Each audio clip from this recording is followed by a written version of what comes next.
We have participants from all over the world, so we're really pleased to have you joining us on articulating new solutions and innovations to drive youth employment post-COVID-19. The first in a series focusing on youth solutions and has been built based on interest from our members, in particular the International Labour Organization, the International Organization of Employers, the Organization of Economic Cooperation and Development, the OECD, business at OECD, Nestle and the Adecco Group. And the intent of our partners is to work towards solutions to ensure continuity of work-based learning opportunities, in particular for the hardest hit group in this pandemic, young people. Organized in two parts. Panel 2 will be a more in-depth panel discussion with representatives from Nestle, the Adecco Group, the OECD, the IOE, the ILO, and the African Youth Commission. The magnitude of the response has to be of the same magnitude as the crisis we are going through. Let me introduce now our second panel, and the exchange will be focused on how in their respective organizations over the last months they have worked at identifying solutions and effective responses to the COVID-19 pandemic. It's my pleasure to introduce a very qualified panel, starting with Mr. Stefano Scarpetta, Director of Employment, Labour and Social Affairs at the OECD. Stefano is also a member of the GAN board. Mr. Tunzi Ndwaba, IOE Vice President to the ILO. Mr. Songyeon Lee, Director of the Employment Policy Department at the ILO. Ms. Bettina Schaller, who will speak the voice of the large corporations of the business, who is the head of Group Public Affairs at the Adecco Group, and she's as well a board member of the GAN. Mr. Russell Mills, Secretary General of Business at OECD, who happens to be as well a board member of the GAN and treasurer of the GAN. And Ms. Nathalie Mukundane, Executive Chairperson of the African Youth Commission, representing the whole continent and the youth continent as well as it is today. But let me start with Stefano. OECD has just released the Employment Outlook 2020, and the report has made the headlines in the last days. So it'll be great to get your perspective on what should be the key considerations when designing inclusive and fair recovery measures for the youth. Stefano, the floor is yours. Thank you very much, Laurent. Good evening, wherever you are. It's really a great pleasure also for me to participate in this GAN webinar on this key topic. As you said, Laurent, indeed, last week we have released the 2020 edition of the OECD flagship, the Employment Outlook. And as also Ludger Schuckner was mentioning, the outlook, actually the present situation and the short-term outlook is very sobering. Sindra can already provide a good overview of how the COVID-19 pandemic has affected our economies and to some extent our labor market. But I think I'd like to spend a few minutes just recalling some of the key numbers here, because these are numbers we have never seen before. It is often said that the COVID-19, the pandemic, respect no one. Everybody can be infected. But in fact, the impact, the economic and social impact of the COVID-19 has been hugely asymmetrical, affecting, unfortunately, as usual, but disproportionately, some of the most vulnerable groups. So only for the OECD area, and Sindra Khan was presenting the picture for the global economy, we have moved from the lowest unemployment rate recorded in decades, 5.2% in February of this year, to one of the highest level of unemployment we've ever recorded, 8.5% in April, edging down to 8.4% in May. So basically, in a matter of 3 months, we have lost 10 years of improvement in the labor market. Again, let me recall, In 3 months, the COVID-19 wiped out all the benefits in terms of decline in unemployment and increase in employment that took 10 years to achieve in the aftermath of the global financial crisis. Of course, the unemployment rate is not even an accurate number to characterize the depth of the shock into the labor market. We know that on average in the OECD countries, 30% of the workers during the confinement or sometimes the lockdown have been basically shut down. Basically, the activity were not operating, and some 30% across the OECD countries were in what we call job retention schemes, programs that finance company to continue to pay the salary of the workers, but the workers actually were not working because of the fact that the economy was again shut down.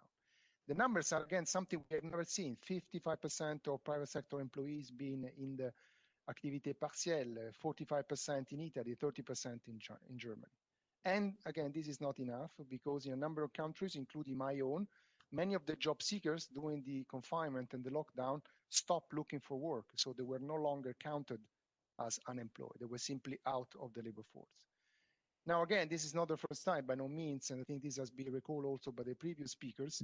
Youth, young people have been deeply affected, disproportionately affected by the crisis. The youth unemployment rate moved from 11% to 17% in a matter of 3 months.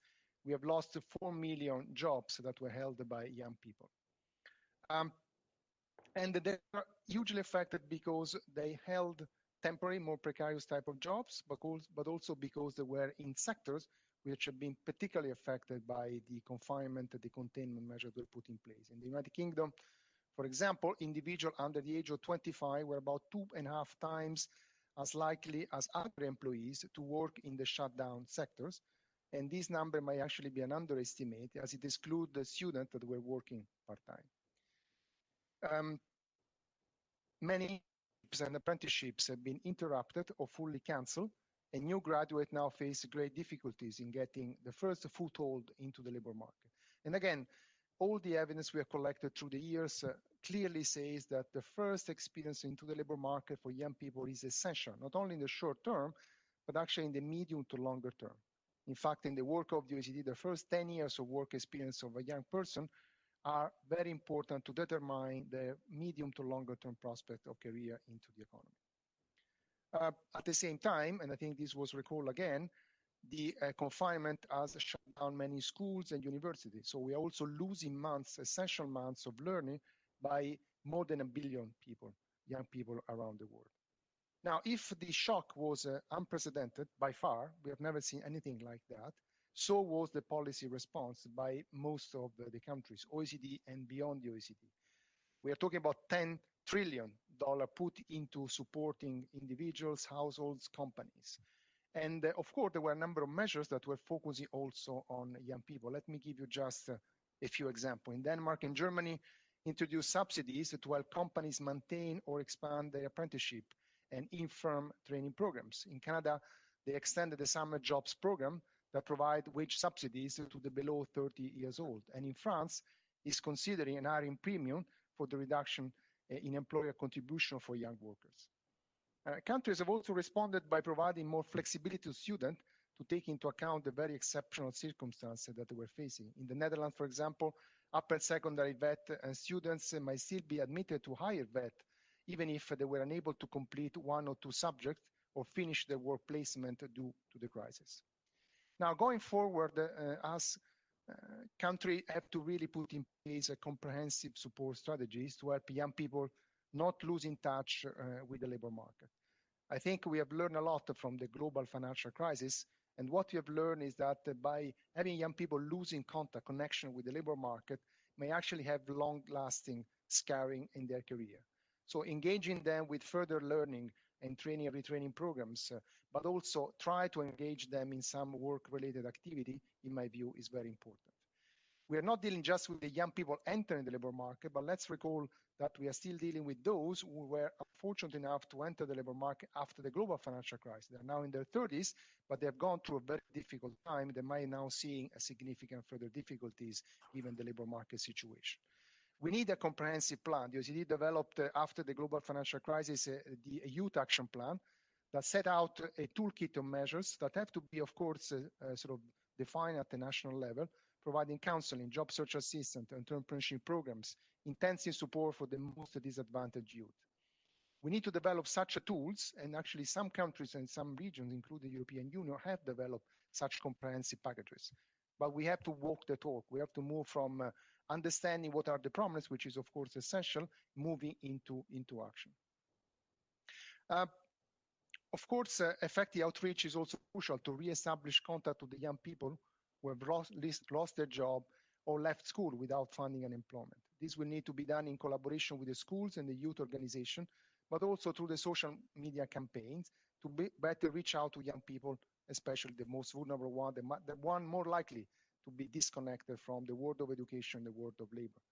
Vocational education and training system and apprenticeship should also be strengthened, given the prominent role they play in the education system in many OECD countries. Just an example, in Turkey, Russia, Indonesia, around half of the upper secondary students are enrolled in vocational education and training. So closer cooperation between the VET system on the one hand, the social partners and the employers is vital to ensure the alignment with the labor market needs. Now, the difference here is that while during the confinement and the lockdown period, all of us, we are relying on public policies. Economic activity was shut down. As countries are moving into reopening their economy, especially in some sectors, we need basically the close and active contribution of all the key stakeholders.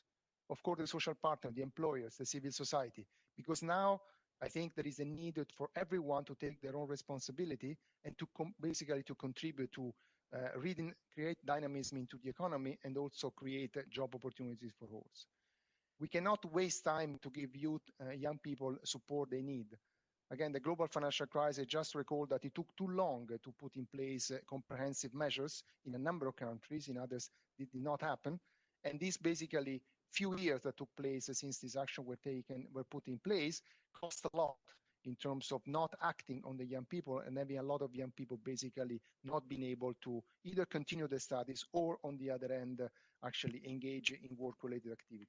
I think we should learn, we know a lot about what should be done, what can be done. The question is again, walking the talk, moving from the definition of the problems, the kind of measures which are needed into the action. And in these areas, I think GAN can really play a very important role as it federates so many different key stakeholders that together can actually offer very concrete solutions. And with that, I thank you very much for your attention.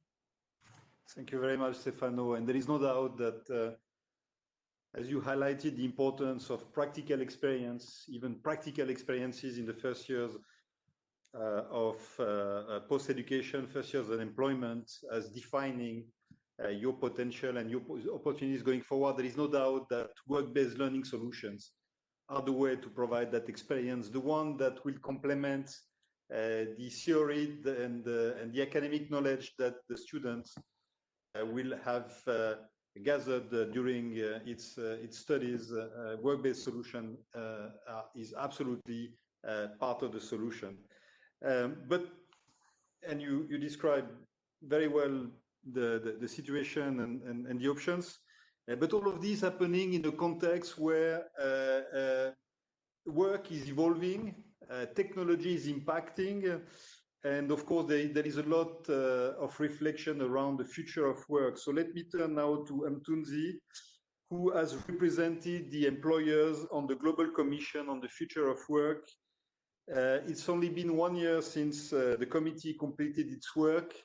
And my question to Mthunzi is, how do you see the future of work in the current context, in the COVID-19 context and beyond? And what are the key policy measures and the programmatic interventions that we need to emerge stronger from this crisis? Mthunzi, floor is yours. Thank you very much. Merci beaucoup, Laurent. I'm appreciative of this opportunity to speak on a topic that I'm particularly close to, have been for many years, the topic of skills. I think you mentioned by way of background the Global Commission. Of course, the Global Commission, which gave its report on the 22nd of January last year to us as the ILO constituents, so that we could use it as one of the basis and one of the documents we would use in the ILC towards a centenary declaration. Was a very important reference document. I want to focus my intervention on the centenary declaration that was concluded last year, because for the first time in 100 years, we have a document that is an official instrument of the ILO celebrating and stressing productivity. Productivity is a very big issue in that document. It talks about full and productive employment, very, very critical, full and productive employment. It talks about issues relating to the role to be played by the private sector. For many years, we never really had a focus on what the private sector can do within an ILO point of view and ILO context. You would know that as I represent the IOE, we represent over 158, actually to be precise, 159 business organizations in 150 countries, which works out to just over 50 million companies. And through my representation, for us, the private sector always has to play a key focus. We've already said this, but eventually we got this into the Centenary Declaration. The one other area that we stressed, and in fact we were successful in getting, is skills development. Skills development is what the GAN is about, particularly when we talk about the youth. And I'm happy that Sidra talked so much about the youth and all the opportunities that are there, the numbers that are required to make things happen, so I can use that as a basis. So for me, you have to understand that what was agreed within the context of the Centenary Declaration was always about what do we do with the future of work. And other people have chosen to be technical, of course, to say, as you move from one industrial revolution to the next, I depart from that notion. I don't like to talk about the third or the fourth industrial revolution, because the reality of where some of us come from, the African continent, the Latin American continent, some parts of Asia, it's very difficult to distinguish between what is the second and the third and the fourth industrial revolution. I mean, for me, when I go see my mother in the rural villages where she lives, I can't start talking industrial revolution to her. She'll think I'm crazy. It doesn't matter what revolution it is. What matters is that as a community, there's employment, that young people in the community are able to see the possibility of an equal access to opportunities, equal access being the key. You have to have an equal access to opportunities. And people in those regional, rural environments do not have these opportunities. And so it is a very sobering effect when some of us go home to see our folk, because ultimately it's about dignity. How do you have dignity when you can't even work for yourself and be able to give a slice of bread to your kids? When you talk issues of informality, how do you, in an informal environment, actually start to talk about how you are going to talk about the third or the fourth or the fifth industrial revolution? So for me, I've always insisted that what it is about, and skills play a very critical role in this. And some people like to throw buzzwords about managing the transition, doing this about the transition. And I don't think some people actually even know what it means, to tell you the truth, Laurent. Because managing the transition, as somebody who's played a key role in skills and have built companies in skills that have built to be very large companies in many parts of the world, you have to know what you are doing with skills. Managing the transition is about moving people and migrating and transitioning and hand-holding them, whether it's an individual or a company via incubation, and to move them from one platform to the next in a very comfortable, seamless way for them to be able to say, that particular sector, for instance, is not working. It's retrenching, it's losing employment, it's losing people, because actually it's no more relevant, and move them into a sector that can be able to accommodate them and embrace them. So when we talk about the digital economy, as an example, the digital economy that Sidra also talked about is a reality now that's been exposed by the COVID. The COVID has exposed a lot of these things that we agreed in the Centenary Declaration, and the Centenary Declaration that we agreed is still as opposite today as it was when we agreed it last year. The only difference now is that it's urgent. The difference is that we need to stop talking too much and act. The difference is that we have a lot of what she referred as well, Sidra, to a regulatory guillotine. The fact that a lot of countries keep coming up with regulation upon regulation until you get to a level of rigidity that takes away productivity completely from the system. where you do not implement the regulations, you do not implement the policies, and then all of a sudden you want to come up with another one to police the one that you couldn't do right. So what it means for me, the COVID has revealed a few things. One, that you cannot confuse leadership to people who are in positions of authority. Being in a position of authority does not necessarily mean you're a leader. It just means you are there because you are there in whatever way. Secondly, we cannot work on theoretical conjecture. When you talk about informality and you talk about youth, you talk about young people, you can't use models that are imported from somewhere else to come and deal with informality. I mean, one of the things I've mentioned to my colleagues in the IOE and the colleagues in the ILO is that all of us, including me, have talked a lot about how we need to transition people from informality to formality. Actually, it's a very patronizing concept to say that. You're assuming that people want to be transitions from informality to formality, which the majority of them don't. The majority of them do not want to be caught in the red tape and the bureaucracy. So whilst you can, in some instances, use this transitioning model, it's by no means a silver bullet to how you resolve all issues of informality. Because again, the COVID revealed, when you talk about social distancing for people who live in shacks, who live in informality, how do you social distance? How do you do that? It revealed that when you say you need clean running water, the majority of people don't have clean running water. So we work on concepts that are brought from somewhere, that are very foreign, that people who have no understanding because they have never been to those territories to live that kind of life. So for me, the solutions we need are solutions of having policy regulatory reforms and also issues that are able to be solution-oriented based on an understanding of the particular environment, based on an understanding of what the people need indigenously, based on an understanding, as Sidra was saying, of what the youth require.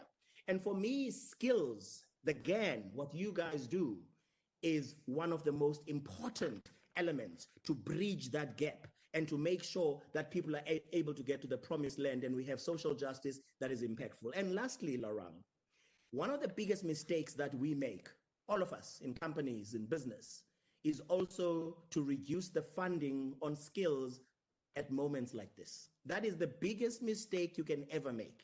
You do not all of a sudden go and cut, because it's the most convenient thing. People cut people and resources, human resources, and yet we say everything must be people-centered. Everything must be revolved around people. No matter how much digital anything you have in the future, no matter how much online anything you have, the fact of the matter is people will always drive what happens with the world. And you can't then stop your skills and your skills transference, your knowledge transference, your training of people, your funding of, that is the best investment you can ever have for the world in our youth. And I think I want to stop there. Those for me are the points and the things we need to think about. Excellent. Thank you very much, Tunzi, for this human-centered speech on the one hand, and also for this very strong point, the fact that we need solutions that fit the local context, the local environment. There is no one-size-fits-all solution, and there is no one silver bullet. And as regards training, investments in training, I could not more than agree. I think this is a big risk, highlighted as well by Stefano and by others, that in current context where companies are looking at their cost structure, they might have the temptation to cut on that side, and I think that would be the biggest mistake. If anything that the crisis has taught us is that technology is critical. We see it. We can be connected and work thanks to the technology. We have seen the rise in e-commerce.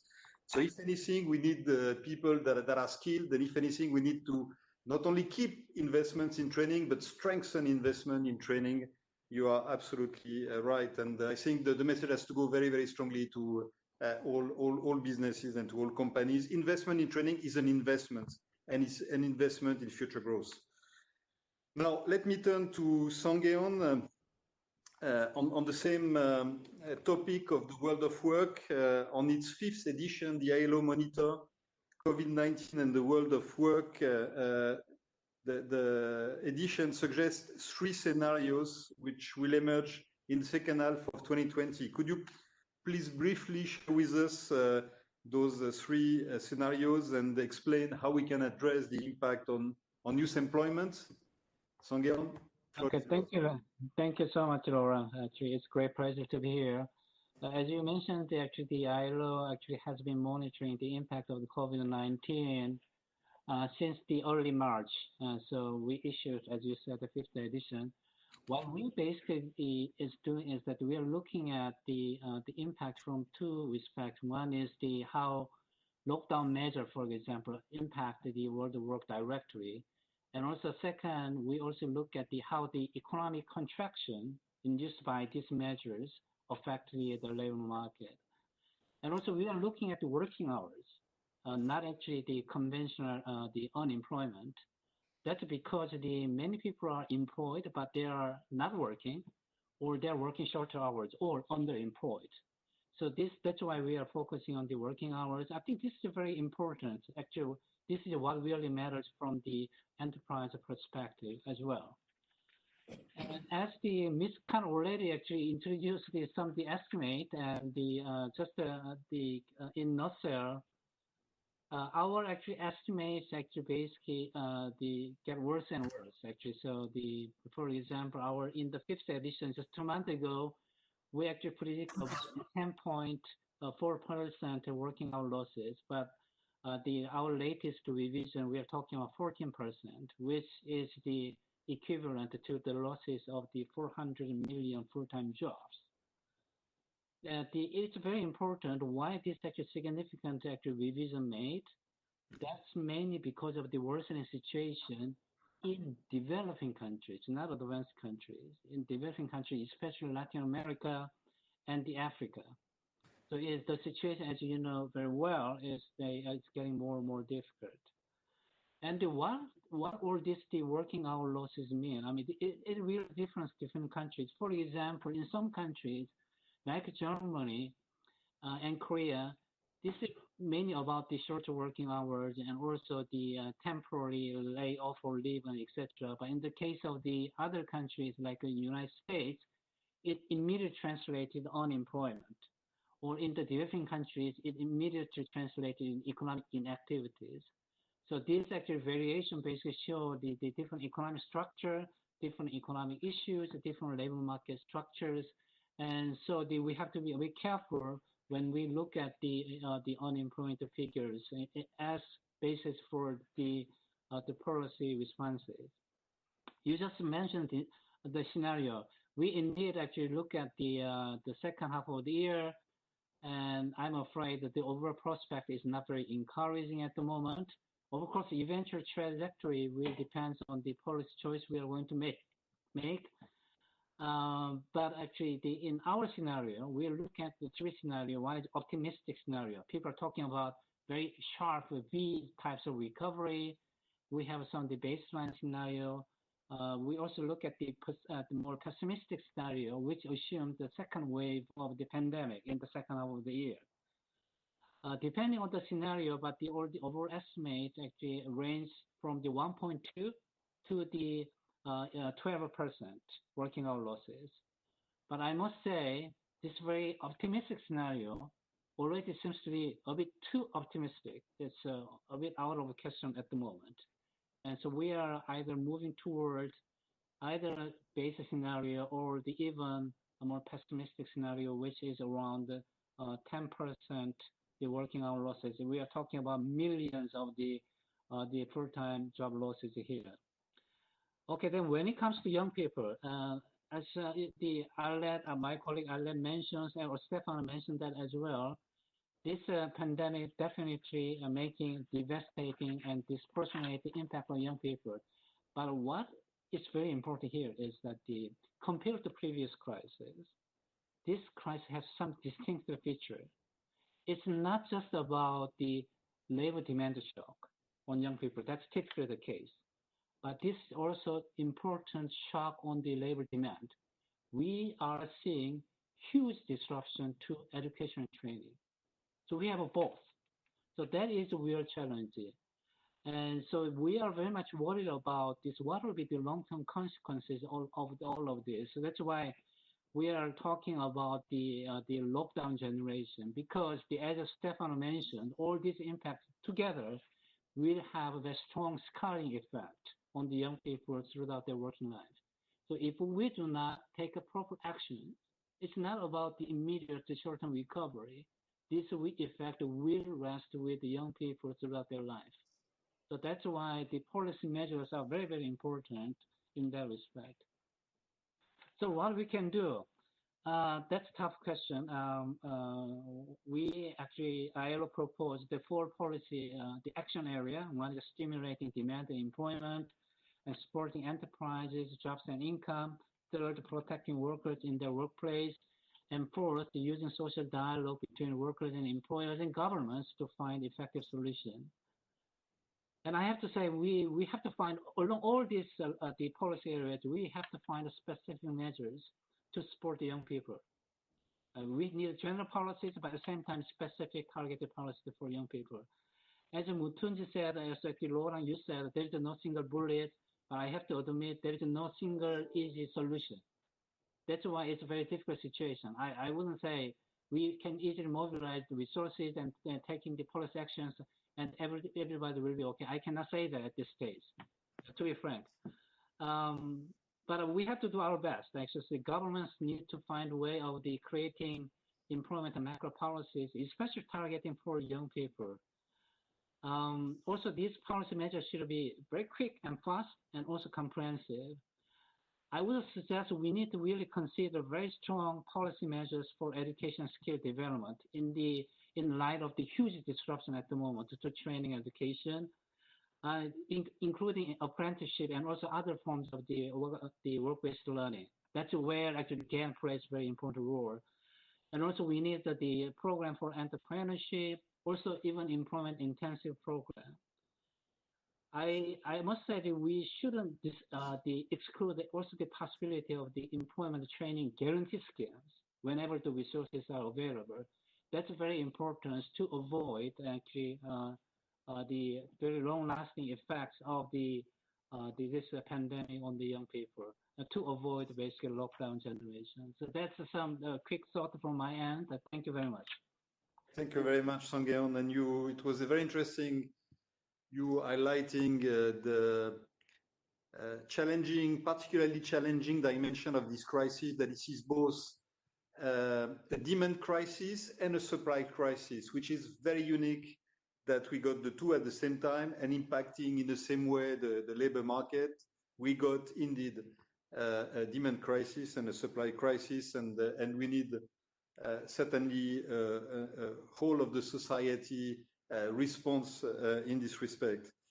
Now, when it comes to the world of work, if there is a private sector company that knows a lot about the topic, this is the ADECO Group. And ADECO has recently published a new report, Resetting Normal, Defining the New Era of Work.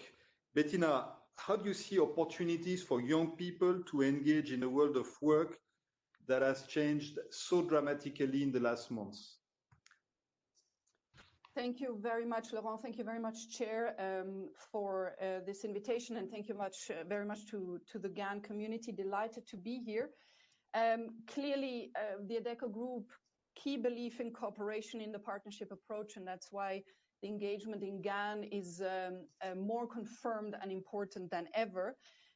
You've mentioned it, employment and work is our job, and as such, we're really looking to make sure that access to work for everybody, in this case, young people, is of course top of mind.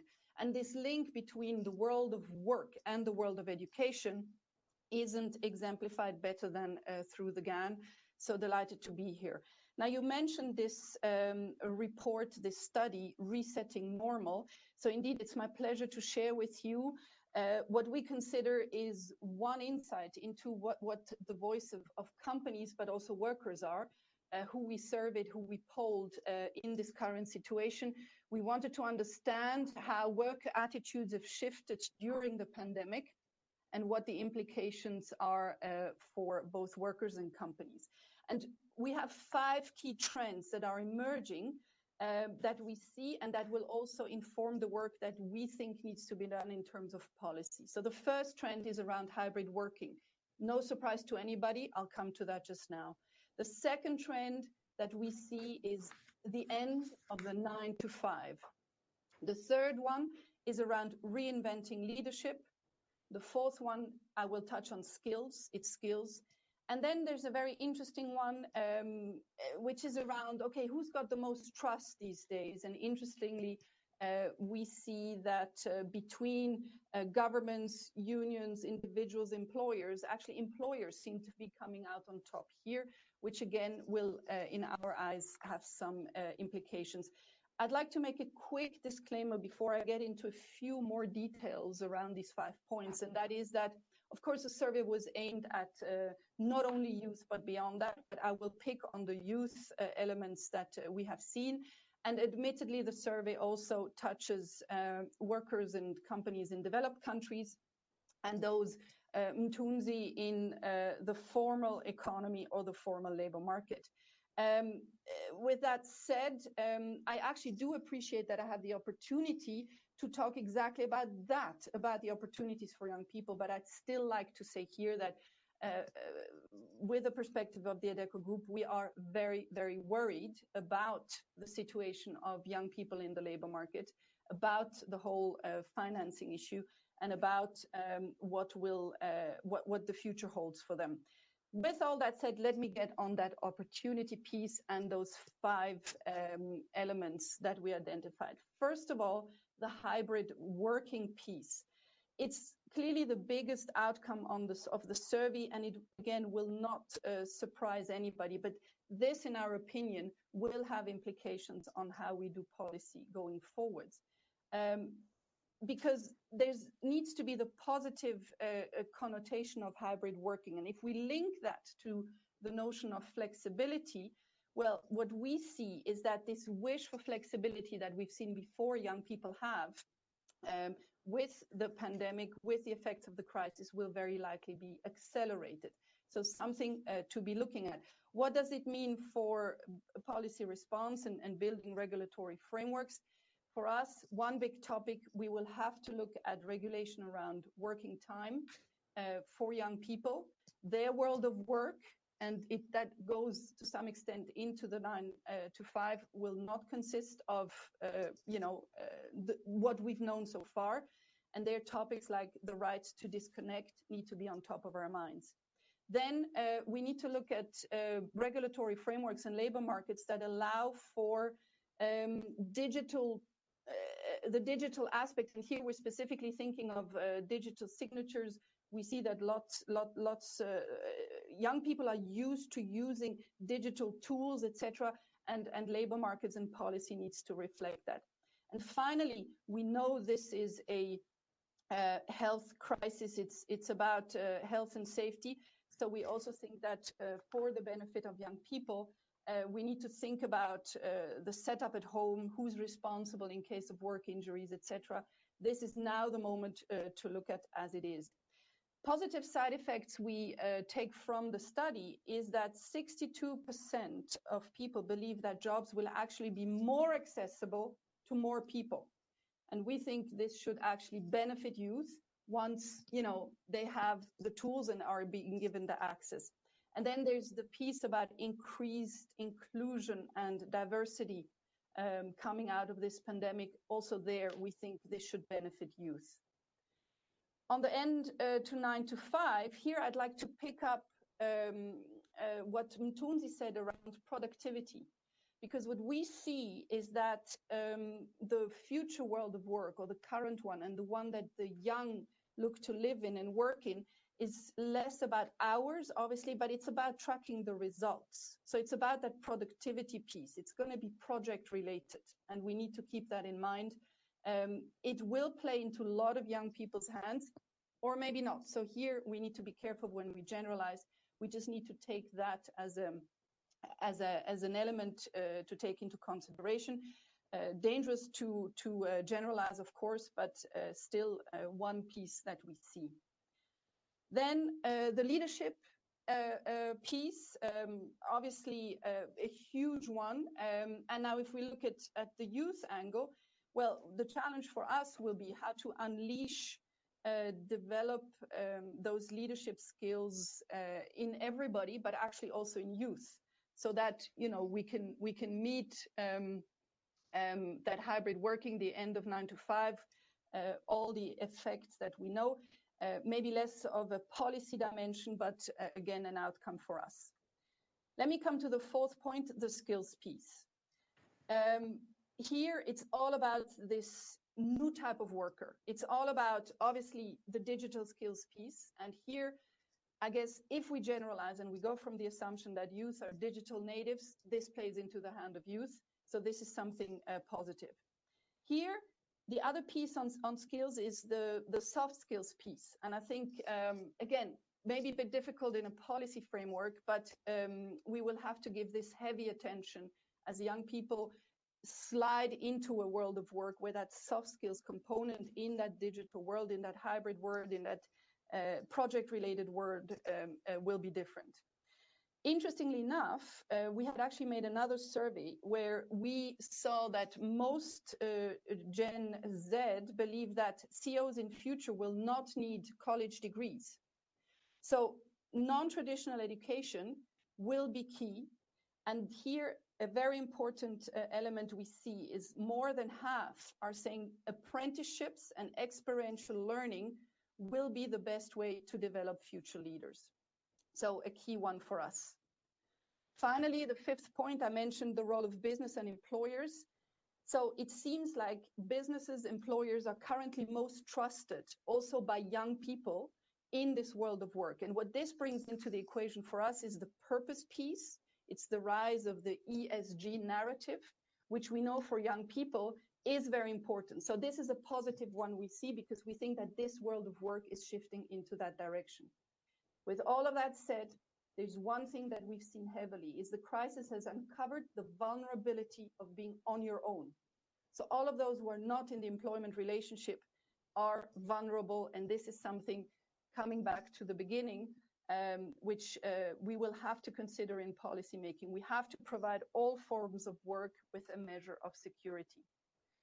In summary, what does it mean for us as businesses? More than ever, give access to work to youth, promote, facilitate, offer work readiness programs, then recognize other skill certifications than university degrees. Obviously, work readiness programs are key for us, and also build performance recognition models that recognize project output and not time input.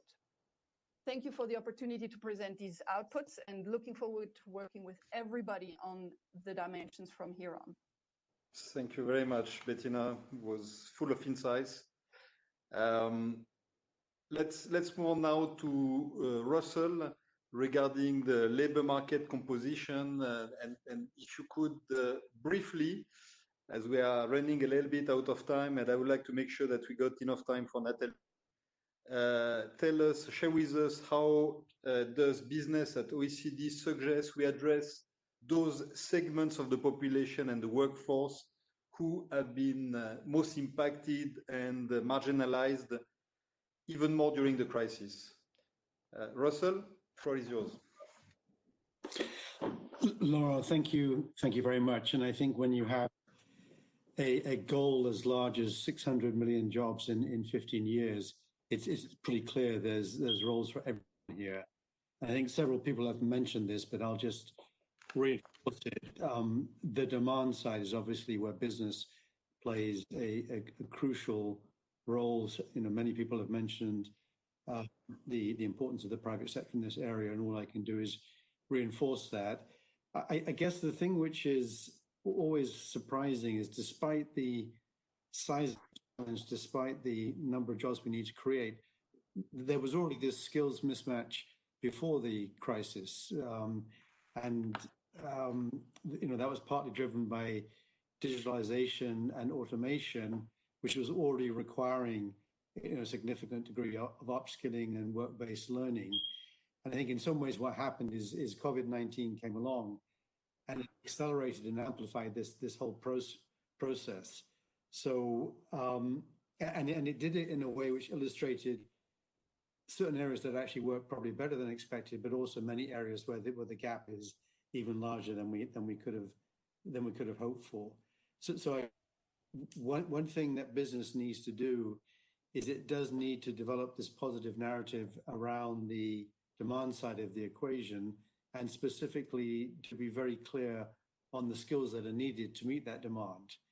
And we probably haven't done as good a job as we should have done in explaining how business creates value in order to meet the future demand, the specific skills that are needed to maximize that value, and then us making sure that if we engage in the skilling process, we also make jobs available for those people with those skills. I would just add, because I realize we're very short of time, that one of the things that the OECD does very well, and that's a big part of our cooperation, is to look at what we can do, recognizing how quickly things are changing, is to do an even better job of exchanging best practices so that we can all learn from each other. Because to be frank, this is an area where sometimes smaller countries or even smaller companies have sometimes done a better job than bigger companies. But the things like digitalization have also shown what can work, but also it's a form of fast outreach.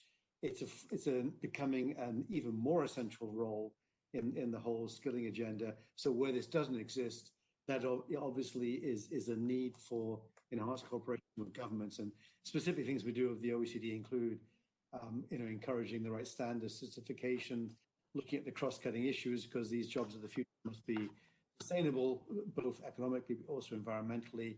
And ultimately, I think if countries or corporations do this correctly, they create a mindset in people's minds where investing in people, investing in your human capital is actually probably your most important investment. And just like a lot of R&D, a lot of pharma companies are judged on their R&D pipeline, what percentage of your R&D investment is going into productive new molecules, which can bring significant health benefits. It would be good to have that same kind of thinking in the case of skills for your people. Have you got a skillful people portfolio being developed? So I don't want to talk further because we do need to end in time, but certainly skills, being clear on skills and cooperating to speed up process there will be something absolutely essential for us. Thank you. Thank you very much, Russell, for your sharp and constructive contribution. And let me now hand over to Nathalie. Nathalie represents a continent, as I said, which is the old continent, the cradle of mankind, but as well the youth continent by excellence. And Nathalie, you've heard several speakers this afternoon. On your side, what solution would you, on behalf of the youth, would like to propose to policymakers, employers, and development partners who are listening in today? Nathalie, floor is yours. Youthful energy to the call. And I have to say, it's been an awesome, fantastic pleasure hearing from you all. Like, it always gives us a great delight and honor when organizations and stakeholders such as GAN, such as the International Labour Organization, such as IOE, don't forget the young people. You have no idea what it means that in times of a pandemic or a crisis like this, that discussions such as these, discussions looking for solutions towards amplifying and escalating solutions so that young people are not made to suffer. This means so much. And on behalf of the young people across the world, but especially in Africa, thank you so much. So drawing to your question, I'd just like to point out to a discussion point that most of the speakers have not highlighted upon so much, and that is the fact that, yes, young people are affected by this pandemic. And like previous speakers have mentioned, already unemployment rates were high. Out of about 10 young people, only about 5 have meaningful employment. Meaningful employment means employment that pays you a salary that is good enough for you to have a decent living, good enough for you to take care of yourself and maybe 1 or 2 people. Now, those are healthy young people with degrees. But what about marginalized young people? Young people with disabilities, young people that come from disadvantaged areas and are not able to access employment. Already their chances were low, but now with this pandemic, their chances are even lower than ever before.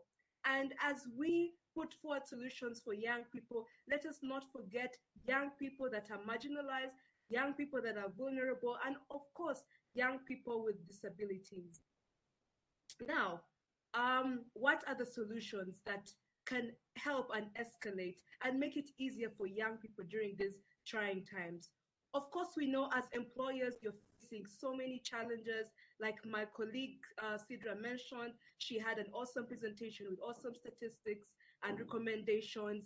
And we had webinars where we engaged with young people, especially from Africa and different countries. And basically, it was a one-on-one asking them, as a young person in Liberia, Sierra Leone, Angola, what is the challenge you're facing precisely? These young people cited that, one, their education has been halted. Schools are ongoing digitally, but you find that this person cannot afford a laptop. The people who can afford laptops, their internet connection is expensive. For example, we have a country that, like Uganda, that has social media tax. So if you are taxed to go online and research information, meaning a young person in Uganda is disadvantaged in terms of skills acquisition compared to a young person in Kenya where we are not taxed for internet. So we need important stakeholders like you to put pressure on governments. Now more than ever, we need access to internet, access to information, access to skills acquisition. And we're not talking about the traditional and conventional skills acquisition. Like the previous speaker mentioned, the head of ADECO, right now we're looking at different skills. In the next 5 years, young people will be working from home, but do they have the soft skills of self-discipline? How sure are you that if you employ a young person and they log off work, they'll not go watching? So we need to open up our minds. We need to look at this pandemic and offer solutions that are unprecedented, solutions that are going to help us 10 years from now. Like I was saying, skills acquisition, talking about soft skills. Young people, do they have the self-discipline to work digitally? Do they have the self-discipline to make sure that when your employer gives you work, you can meet deadlines without having to go to office and have a supervisor breathe over your neck? These are skills that are going to be needed for this new digital era, but they are not being taught to our young people. Then policies. I am not sure about world over, but many governments, especially in Africa, their policies for employment for young people especially are weak. And there's no way young people are going to get gainful and effective employment if the policies that are meant to help them get this employment are not improved and implemented. Then also, of course, literally the future of employment is in the hands of the big multinational stakeholders, is in the hands of the big organizations that have capacities to employ young people. They need to look into the cohorts of their social corporate responsibilities and see how they can provide things like learning materials, things like laptops, things like tablets, and any 5 young people they hold up and help get apprenticeship, get skills acquisition, that will help them become better and ready for the future workforce. So those are my 2 major points. If we can escalate policies and make sure policies are youth-friendly, if we can escalate skills acquisition, especially in the digital era, imagine being taught how to use a laptop on a blackboard. These are the young people we're dealing with right now. These are the young people we expect in the next 5 or 10 years to work digitally. So those are, of course, there's so many other points, but those 2 major points, as well as remembering the young people that are marginalized and vulnerable in this era, will go a long way in helping alleviate most young people out there. Sorry if I've taken up much time, but that is it was great. Thank you very much, Natalie, for being such a powerful and motivating voice for the youth of the continent and beyond, and bringing very, very practical solutions that can be activated. It's mind-blowing, this point of the taxation of the social networks that really is taxing from the wrong end and has lots of negative consequences. But I took note of many points on which I think we can work very, very practically. So thank you very much to all the speakers. I think this was a very diverse panel discussion, very diverse webinar. We got the input and insights from all the stakeholders, and it was great to have the voice, of course, of the youth. I think we all agree, which is a great starting point, on the what and on the how. We all agree on the nature and the massive dimension of this unprecedented crisis. And we all agree on the fact that we need a response which is of the same magnitude, an unprecedented response to an unprecedented crisis. So we agree on the what and on the how, but now we need to make things happen. And my message to I think I can have a specific message to the private sector, to the employers. You have to be part of the solution. You have to invest in your workforce. You have to invest in the future. This makes good business sense. That's a condition for you to be successful in the long run. Not cut on that side, but on the reverse. Please invest. And if each and every one of us would take one apprentice more, provide one traineeship more, it's millions of opportunities that we could bring to the table. Let's do it. Let's make it happen. Let's make an impact together. We unfortunately have to cut the webinar there. We have no time for the Q&A, but this is not the end of the conversation and of the dialogue. We'll take the questions and find a way to respond to the questions, and let's make sure that the dialogue keeps up and running as we have not solved the problem today. We have agreed on the what and on the how. Let's make sure that we keep working to make this issue of the youth employment an issue that finds powerful answers, and that will be for the good of the youth, but that will be for the good of the society at large. Thank you very much to all.